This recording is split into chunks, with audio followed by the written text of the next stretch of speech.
TNPSC எக்ஸாம்ல இந்த question ப்ரீவியஸா கேட்டிருக்காங்க. ஒரு பழ வியாபாரி ₹1க்கு 2 எலுமிச்சைப்பழம் வாங்குறாரு. வாங்கி ₹3க்கு 5 எலுமிச்சைப்பழம் விற்கிறாருன்னா லாப சதவீதம் என்ன கேட்குறாங்க. பர்சன்டேஜ்ல இந்த மாடல் சம் கேட்டாங்களா, எப்படி குயிக்கா சால்வ் பண்ணலாம்னு பார்க்கலாம். அதற்கு முன்னாடி நம்முடைய அகாடமியில TNPSC group 4, group 2, group 2A அதே மாதிரி குரூப் 1 எக்ஸாம்க்கான எஸ்பெஷலி மேக்ஸ் அண்ட் ரீசனிங்னு தனியா online live classes and test batch போயிட்டு இருக்கு.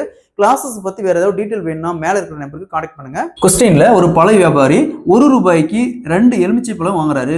வாங்கி ₹3க்கு 5 எலுமிச்சை பழம் விற்கிறாருன்னா லாப சதவீதம் என்னன்னு கேட்கறாங்க.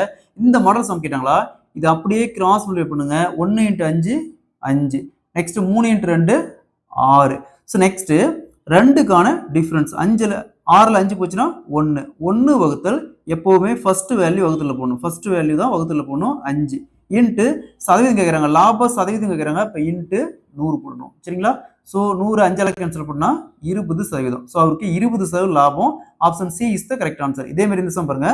ஒரு பழ வியாபாரி ₹2க்கு 4 எலுமிச்சை பழம் வாங்குறாரு. வாங்கி ₹4க்கு 2 எலுமிச்சை பழம் விற்கிறாருன்னா லாப சதவீதம் என்ன கேட்குறாங்க. இதே மாதிரி இந்த சம் சால்வ் பண்ணி ஆன்சர் கமெண்ட்ல போடுங்க.